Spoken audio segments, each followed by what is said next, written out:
Hi all, ನನ್ನ ಹೆಸರು Smita Shetty. So ಇದು ನನ್ನ ದೊಡ್ಡ ಮಗಂದು ಈವ್ನಿಂಗ್ ಬರ್ಡೇ ಬ್ಲಾಗ್ ಇದೆ. ಸೊ ಅವನ ಸಂಬಂಧ ಅವ್ನ ಫೇವ್ರೇಟ್ ಪಿಜ್ಜಾ ಮತ್ತು ವೈಟ್ ಸಾಸ್ ಪಾಸ್ತಾ ಮಾಡಿದ್ದೆ ನೋಡಿ. ವಾಯು ಚಪಾತಿ ಜೊತೆ ಯಾವುದೂ ಪಲ್ಯ ತಿನ್ನಂಗಿಲ್ಲ, ಬರೀ ಚಪಾತಿ ತುಪ್ಪ ಮತ್ತು ಉಪ್ಪು ತಿಂತಾನ. ಬಟ್ ಇವಾಗ ನೋಡ್ರಿ ಪಿಜ್ಜಾ ಹೆಂಗೆ ತಿನ್ನಾಕತ್ತಾನ. ಮೇಜರ್ ಮಿಸ್ಸಿಂಗ್ ಅಂದ್ರೆ ಪರೇಶ್ ಮತ್ತು ನಮ್ಮ ಮನೆ ಇದ್ರಿಗಿರ್ತಾರಲ್ಲ ಅಂಕಲ್, ಅವರಿಬ್ರು ಇಲ್ಲ. ಆ್ಯಕ್ಚುಲಿ ಅಂಕಲ್ಗೆ ಸರ್ಜರಿ ಆಗೈತಿ.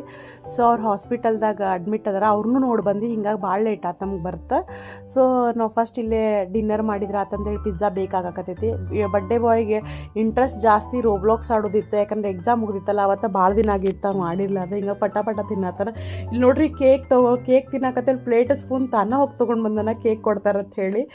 ಸೊ ಇದು ಬಿಗ್ ಸರ್ಪ್ರೈಸ್ ಅವಂಗೆ. ನೋಡ್ರಿ ಹೆಂಗೆ ಕಸ್ಕೊಳಕತ್ತಾನ. ಅವ್ಗೆ ಗೊತ್ತಿರಲಿಲ್ಲ, ಅವ್ಗೆ ಹೆಡ್ಫೋನ್ ಬೇಕಾಗಿತ್ತು, ಭಾಳ ದಿವಸ ಆಗಿತ್ತು. ಸೊ ಅವ ಬರ್ಡೇ ಕೊಡೋಣಂತ ನಾವು ಇಷ್ಟ ಮಾಡಿದ್ದೆ, ಬಟ್ ಸೋನಂದ್ರೆ ನಾ ಕೊಡ್ತೇನೆ ಅಂತ ಹೇಳಿ ಇಷ್ಟು ಖುಷಿ ಆದ್ಮೇಲೆ ಅವನದು ಹ್ಯಾಪಿ ಮೂಮೆಂಟ್ ಅನ್ಬೇಕು ಪೂರ್ತಿ ಬರ್ತ್ಡೇದಾಗ. ಅಷ್ಟು ಖುಷಿ ಆದ ನಾವು ಅದನ್ನು ನೋಡಿ. ಸೊ ಅನ್ಬಾಕ್ಸಿಂಗು ಮಾಡಿಬಿಟ್ಟ ತುರಂತ. ಭಾಳ ದಿನದಿಂದ ಕೇಳಾಕತ್ತಿದ್ದೆ ನಾನು ಬರ್ಡೇ ಕೊಟ್ರಾತಂತ, ಬಟ್ ಸೋನೆಲ್ಲ ಕೊಟ್ಬಿಟ್ಲ. ಖುಷಿ ಆಗಿಬಿಟ್ಟ. ಆಮೇಲೆ ಅವ್ನ ಫ್ರೆಂಡು ಬಂದಿದ್ದ. ಸೊ ಮಸ್ತ್ ಎಂಜಾಯ್ ಮಾಡೀವಿ ಅವ್ನ ಬರ್ಡೇ.